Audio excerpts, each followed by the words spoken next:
Assalamualaikum warahmatullahi wabarakatuh. Perkenalkan, saya Anissa Putri Amanda dengan NIM 21042116.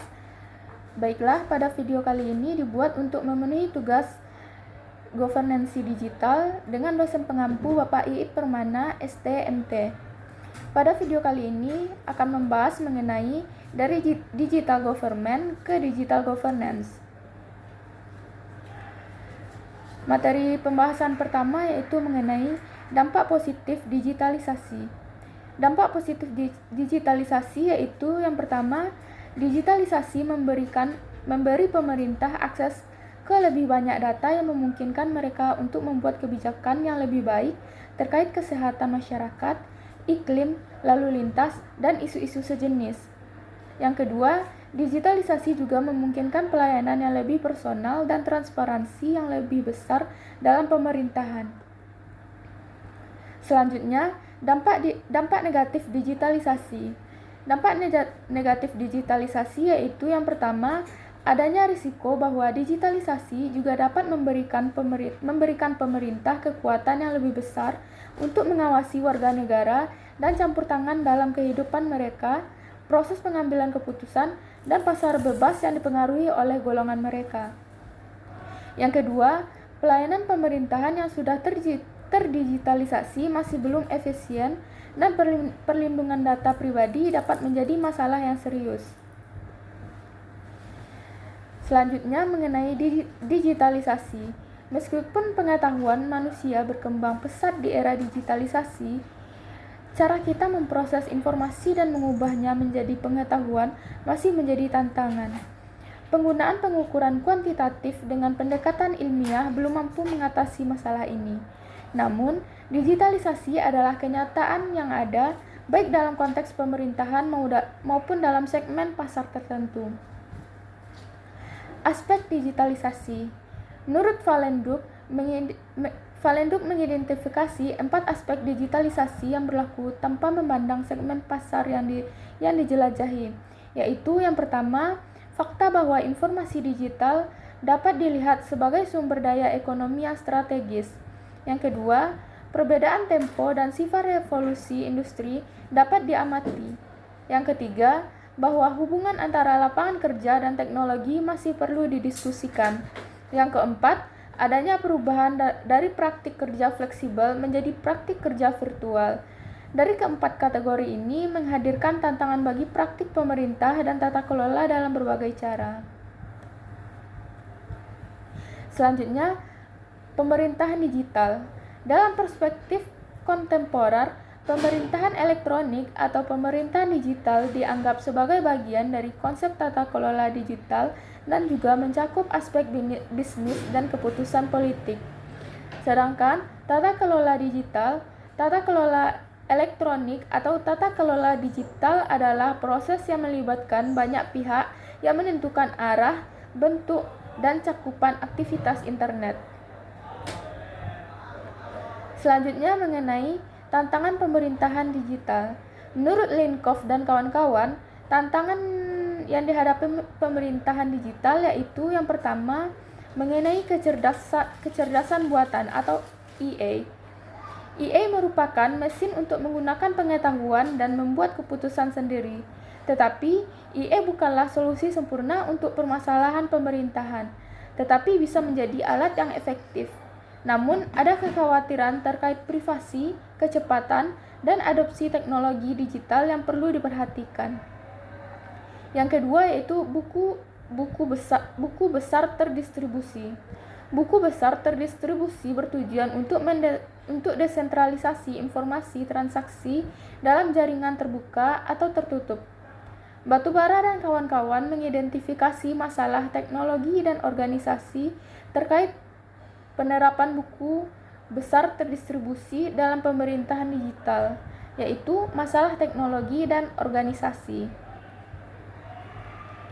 Selanjutnya yaitu strategi tata kelola digital. Menurut Linkoff dan kawan-kawan, strategi tata kelola digital terbagi atas 3, yaitu yang pertama, pendekatan laissez-faire tanpa intervensi pemerintahan. Yang kedua, strategi kehati-hatian pemerintah dengan pemantauan ancaman saat ini dan masa depan. Yang ketiga, strategi penata layanan yang mencari titik tengah di antara kedua strategi tersebut. Pembahasan selanjutnya yaitu mengenai masalah pengetahuan di bidang ekonomi. Pengetahuan adalah isu yang sangat penting dalam teori ekonomi.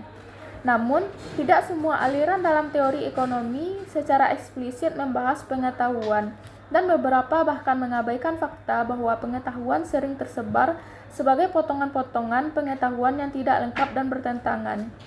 Bukan dalam bentuk yang terkonsentrasi atau terintegrasi, meskipun pengetahuan belum menjadi fokus utama dalam ilmu ekonomi konvensional, ini tidak berarti bahwa pengetahuan bukan masalah yang signifikan dalam perekonomian. Hayek adalah salah satu tokoh yang sangat terkait dengan konsep pengetahuan dalam ekonomi modern. Bagi Hayek, masalah utama dalam ekonomi bukanlah alokasi sumber daya yang diberikan, melainkan bagaimana pengetahuan yang tidak terpusat bisa dimanfaatkan dengan baik. Dia menekankan bahwa data yang menjadi dasar kalkulasi ekonomi tidak akan pernah sepenuhnya tersedia untuk satu entitas tunggal, dan pentingnya koordinasi ekonomi yang terdesentralisasi melalui harga pasar. Selanjutnya, masalah pengetahuan dan tata kelola digital. Fokus pada konsep yang diungkapkan oleh Hayek dalam The Pretense of Knowledge, dan pertanyaan apakah konsep tersebut masih relevan dalam era digital atau apakah era digital telah memberikan solusi bagi masalah pengetahuan. Sampai saat ini, belum ada kontribusi yang secara langsung menjawab pertanyaan ini. Meskipun belum ada jawaban langsung mengenai relevansi konsep pengetahuan dalam era digital, berbagai pendekatan tetap mempertimbangkan masalah pengetahuan dalam konteks yang berbeda. Selanjutnya, yaitu proposisi pertama dari Hayek. Ilmu ekonomi tidak mampu mengamati dan mengukur segala hal yang relevan. Sesuatu yang dapat diukur mungkin tidak selalu penting, sementara sesuatu yang penting mungkin tidak dapat diukur. Ini menimbulkan pertanyaan, apakah kita dapat mengamati dan mengukur semua hal yang penting? Keterbatasan pengetahuan ilmuwan tentang suatu masalah adalah kenyataan, terutama dalam konteks ekonomi yang kompleks. Faktor-faktor seperti keterbatasan teknologi informasi, masalah keamanan, kurangnya keahlian dalam analisis data, dan pertumbuhan big data yang cepat menyulitkan penggunaan big data dalam tata kelola digital.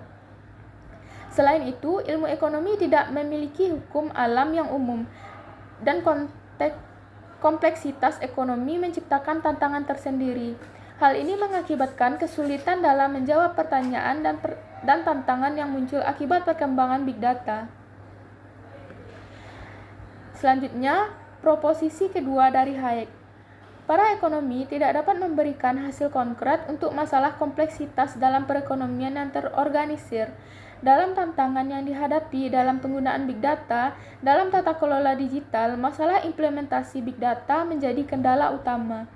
Kurangnya ilmuwan data, teknologi analisis big data, dan sumber daya untuk mendukung mereka menjadi hambatan dalam memecahkan permasalahan ini. Selain itu, ada perbedaan pandangan di antara para ekonomi mengenai big data. Beberapa menganggapnya menggantikan teori, sementara yang lain melihatnya sebagai alat untuk menghasilkan kesimpulan teoritis dari data empiris dalam skala besar. Hal ini menggambarkan bahwa dalam dunia ekonomi saat ini ada kecenderungan untuk berpura-pura memiliki pengetahuan tanpa dasar teori, dengan penekanan pada pengukuran dan pemodelan data secara eksklusif. Selanjutnya, proposisi ketiga Hayek. Informasi yang relevan tidak dapat dikumpulkan dengan sempurna. Salah satu hambatan utama adalah ketidakjelasan epistemik.